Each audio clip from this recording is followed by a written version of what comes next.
there's always the elephant in the room. And, for I feel like most Blackhawk fans, it's Connor Bedard's extension. Obviously, those talks have been quiet during the season, and, the injury probably put a spike in things. But I think Pierce and I are in the camp just like if just give him a blank Blank check. Like check. he's worth Yeah. so much to this franchise, and you have all this cap space next year. But if you had to guess a number, where do you think that lands for him? It depends if it's a short or long term, right? Like if it's a 3-year deal, it looks different than an 8-year deal or a 7-year deal. Um, yeah, I don't know. I assume it's somewhere in the 12 to 15 range. I think the Blackhawks aren't going to say no to him necessarily. I do think they want some negotiation. They don't want that number to be too high. I think they want the puzzle to fall in again. Going back to this puzzle analogy, but it's he's going to be the person who makes the most money in the Blackhawks probably for the entirety of his career. So they want to have that where it's at a place where it's yeah, it's reasonable for. I think that the Blackhawks are going to be unique to have this many first round picks and this many players coming on to 2nd-year deals and third deals as the cap's going up too. So it all has to be sort of fit together. And, it'll be interesting to see what Renzel and Moore and those guys want. And certainly Levshinov's contract's not too far around the corner, but you get Bedard done, and then whether it's 12, 15, whatever it is, and then you sort of kind of figure out what you have left for the other players. And um, you know, I guess what remains to be seen is if the Blackhawks are a cap ceiling team. Are they going to spend to the cap? Danny Wirtz has sort of talked around it, saying that they've always been so, and if it's justified, he thinks they will be. I think, I'm curious to see what the reality is that when it's all said and done, and certainly getting Connor Bedard at a reasonable number probably helps manage the bigger picture, and then certainly working out other contracts in the coming years. So I don't know. I do think 12 to 15 million makes like it's I think Connor Bedard is justified to ask for 20 million. I think I think it's the cap is going to be exceeding 100 million. What he means to this team on and off the ice. Certainly carried the organization the last 2 years, even through ticket sales. Not necessarily a superstar player, but really good at 18, 19 years old, and the only player they were really able to market there for a while.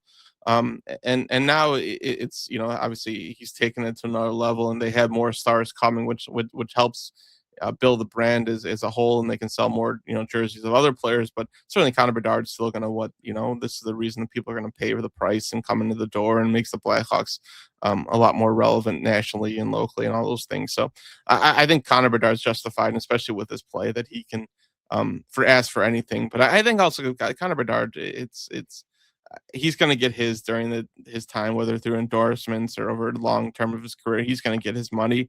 I think he's going to be mindful to an extent of what's realistic for him to get, and then what does that mean to the Blackhawks as a whole? Will that mean they're like he wants to win a cup like any player? I think he's competitive, and he doesn't want to be the reason his salary to be something that holds him back. And I think I'm sure the Blackhawks will sell it to him a little bit, like it's you take this and everything else is a little bit easier. But I think Connor Bedard should get whatever he wants, and then the Blackhawks sort of need to figure out the rest. Like I think he needs to be selfish in some respect, because I do think he can take on a really large number, and the Blackhawks still figure this out.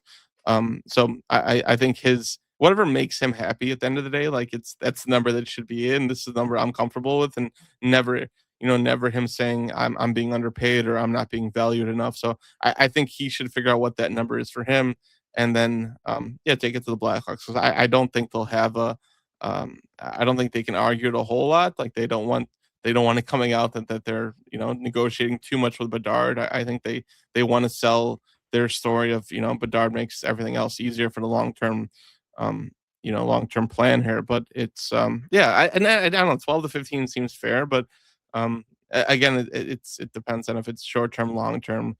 If the Blackhawks can tie up Connor Bedard for a long term deal, then obviously there's a little bit more money on the table that they owe him, and that cap's only going to continue to go up. So I at this point I think it happens after the season. I don't think it happens Again, I could be wrong, but I mean, everything that's been indicated to me that I think it's something that happens in the off season. So it'll happen. It's just, um, yeah, people just need to be a little bit patient. They'll get there.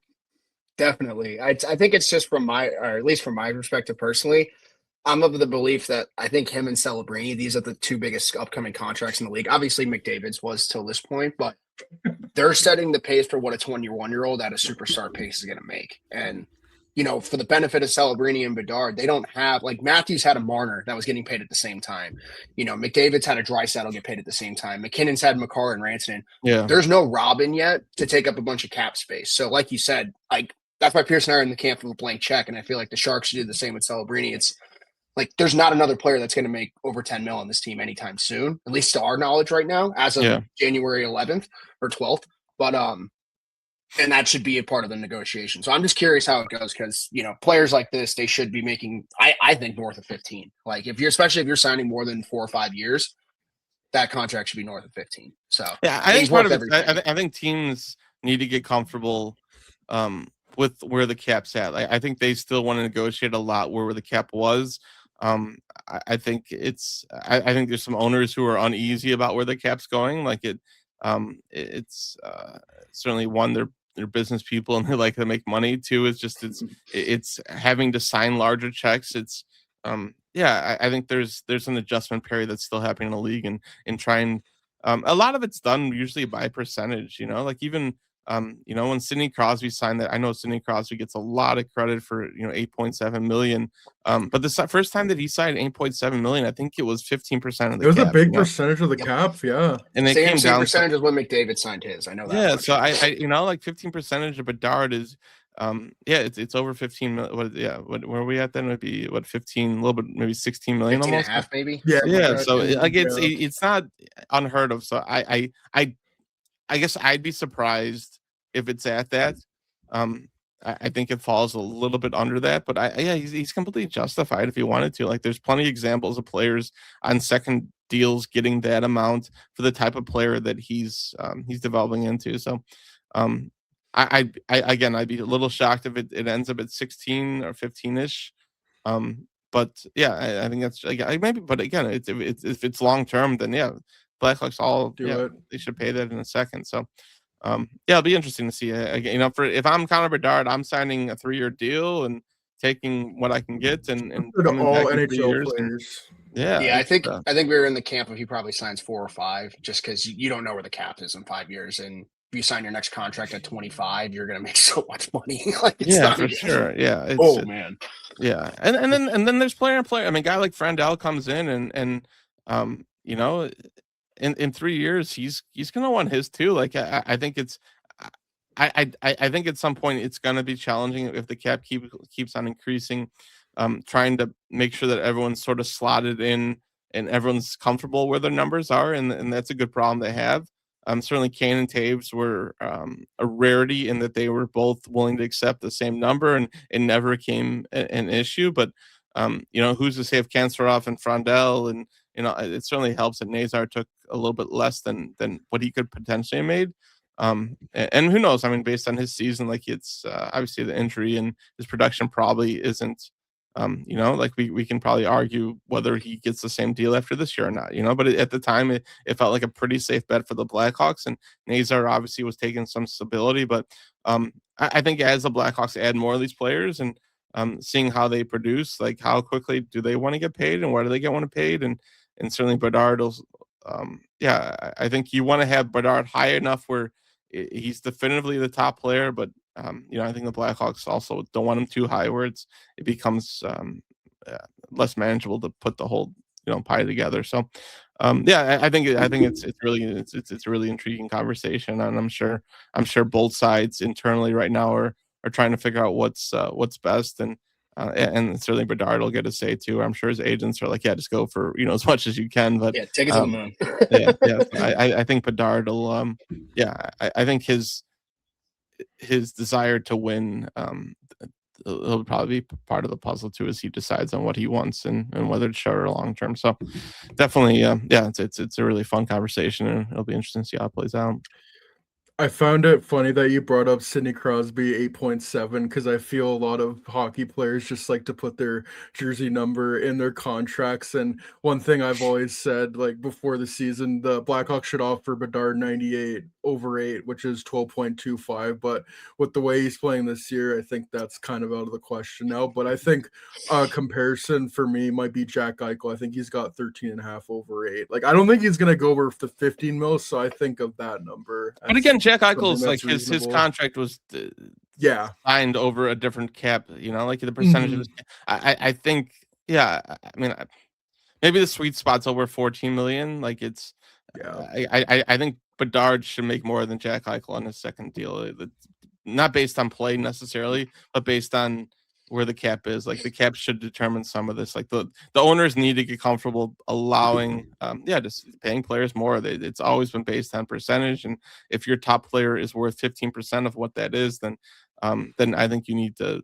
Yeah, you need to get comfortable with that as the cap goes up, because it's driven by the actual numbers. So the league is saying this is what you should be able to afford, and this is the max. So, yeah, I get why the league is taking a little bit, like it's hard. The Kaprizov deals are maybe not right around the corner, but it's I mean that's the reality. That's where the cap's going, and that's where these players should get paid, and they should be doing more like the NBA. They should be doing short-term deals and getting theirs when they can, because it only lasts so long, and the cap's going to continue to go up. So they should all, yeah.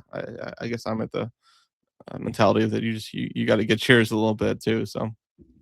Change of the times or get left in the dust, and I think a couple GMs are going to find that out real quick, with how, especially with some of the money these teams have. Yeah, I think it's the GMs, but I think it comes down to the owner, right? Like Yes, 100%. I think it's like, what can I want to offer this? Are you comfortable with this? And I think that's, I think it's up to the GM to justify those reasons, and that's what Danny Wirtz has said, and we'll see if that's all legit too. And but the team that Kyle Davidson is building, I think, over the next 3 to 5 years, like I think there could be multiple guys making 10+ million. Like that's just the reality. Like you're drafting this many higher players, and if they pan out, then it's completely justified. So I do think at some point you need role players, and you need guys that are making 3 to 4 million type money. Even those guys are going to be I think those type of players, as the cap goes up, some of those players will make more money too. Like it's not always gonna be like $1 million guys, and certainly entry level deals, all those things will come into play. But I think the Blackhawks over the stretch here, they have a lot of players who can potentially break out, and they're all going to be looking for theirs, and they're going to base it on where the cap's at, not at where it was. So it'll be interesting to see how it all comes together.